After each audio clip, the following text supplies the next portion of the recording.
South Asian cuisine. Foods in this place are mostly rich in spices, however, are made up of a combination of cuisines from different parts of the world. Food is flavored with a number of kinds of spices such as chili, black pepper, cloves, condiments, and different herbs and spices. The use of flavored butter and ghee is common in many places. Turmeric, coriander, and cumin are frequently used to make curries.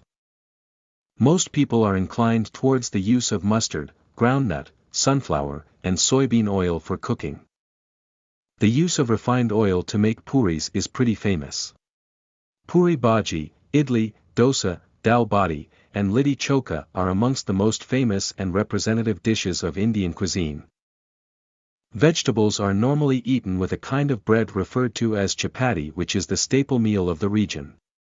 Rice is mostly eaten with dal to moisten it in the northern regions and with curd as you cross closer to the southern region. Pakistani delicacies are primarily based on halal principles, which forbid pork and alcohol consumption in accordance with Sharia, the religious principles of Islam.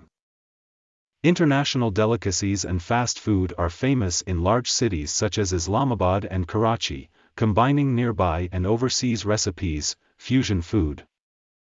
Pakistani Chinese cuisine is common in large urban centers. Lifestyle changes have brought substances such as masala, mixed and ready-to-use spices, and ghee, clarified butter, are becoming increasingly popular.